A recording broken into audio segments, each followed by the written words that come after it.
السلام عليكم حبايبي متابعين مطبخ قمر السيد. النهارده معانا تفريز الكرنب.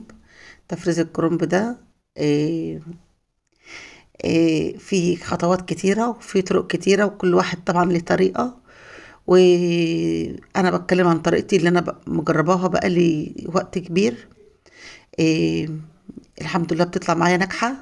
والأهم من ده كله هو نوع الكرنب اللي هيستحمل معاكي، اللي هو هيبقى معاكي كويس وهيشتغل معاكي على طول. وده الكرنب اللي انا بشتغل فيه، حتى انا بشتغل فيه اوردرات.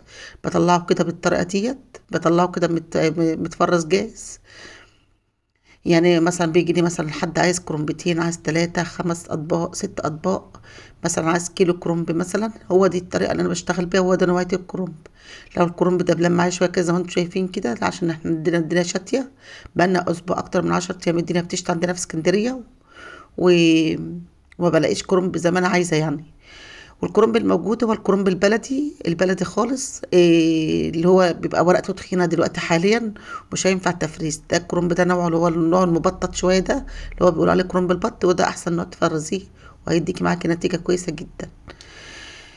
طبعا جبت الماء المغليه كده، حطيتها على النار صينيه المغرب، جبت الحله المناسبه الكبيره اللي تاخد كرنبتي كلها على بعضها علشان اعرف اشتغلها كويس وافرزها كويس. اول ما الميه غليت حطيت فيها معلقه سكر. طبعا هنا مش هينفع احط كمون. ليه بقى؟ الكمون بيمرر. الكمون ده لما يكون وقتي، لكن هعينه في الفريزر هيديني مراره. فيستحسن ان هو يبقى سكر بس وملح لا. الملح هيخلي لك الكرنب هيجلد، ومش هيستوي يعني بعد كده، مش هيستوي منك. هيبقى مجلد حتى كمان في الطبخ، مش هيبقى مجلد بس من الفريزر. لان التجليد نوعين في الكرنب المفرز: تجليد اللي هو لما تطلعيه تلاقيه مجلد، وتجليد لما بعد ما تسويه كمان. ده اللي بيدينا نتيجة الملح. فهو معلقة السكر كفاية. وتحطي يا دوبك في المية تعد لحد 10.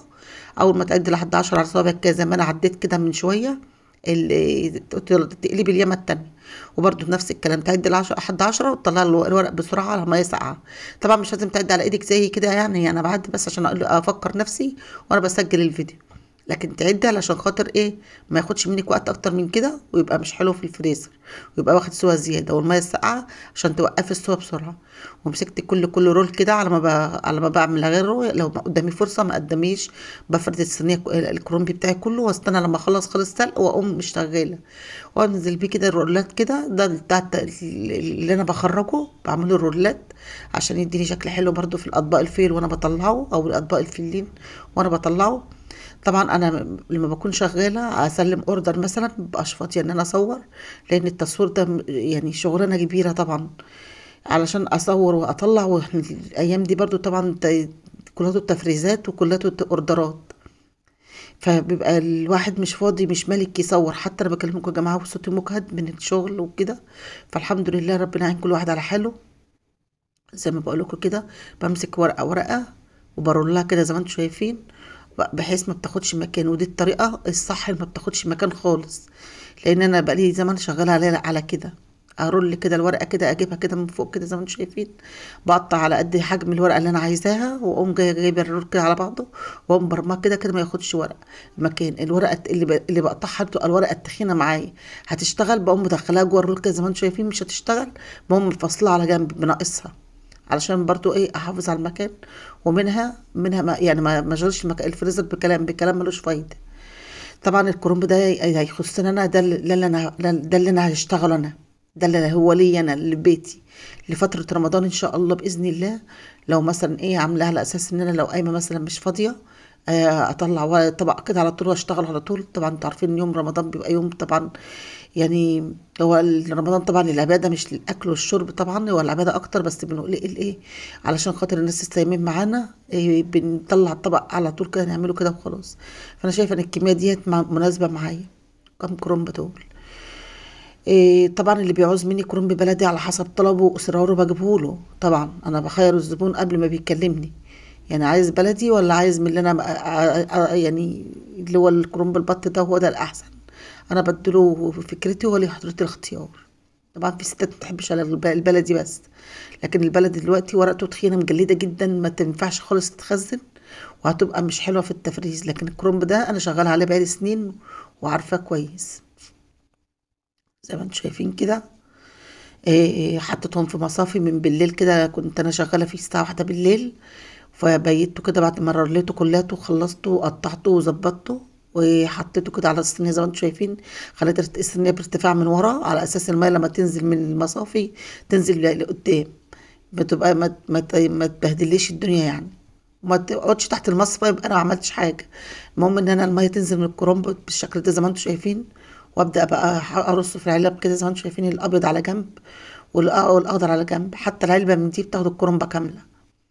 طبعا اليومين دولت الجماعة بتوع اللي هم بيلعبوا في الدولار والكلام ده، والأسعار تزيد وبعد ساعة مش عارف الأسعار بكام. طبعا رحت اشتري، بعت ابني، نزلت ابني كام مرة كذا محل، كل المحلات قافلة على البضايع، يقولوا له ما فيش عندي الحجم ده، ما فيش عندي مش عارفة ايه، والبضاعة المحلات شوفيه مرصوص بضاعة من الأرض للسقف. لكن سبحان الله ربنا يهدي، عارفين على البضايع علشان غلط الدولار والكلام ده. فاستقضيت بالعلبتين اللي عندي دولت ورصدت الباقي في الأكياس.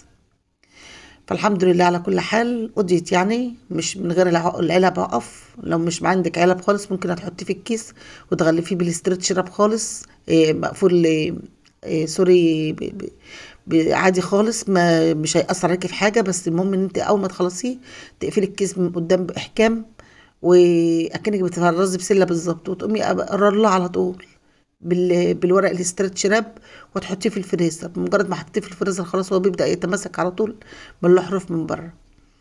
زي ما انتم شايفين كده الحمد لله انا منشفاه من الميه كويس قوي، حاولت اتخلصت اكتر كميه ميه منه.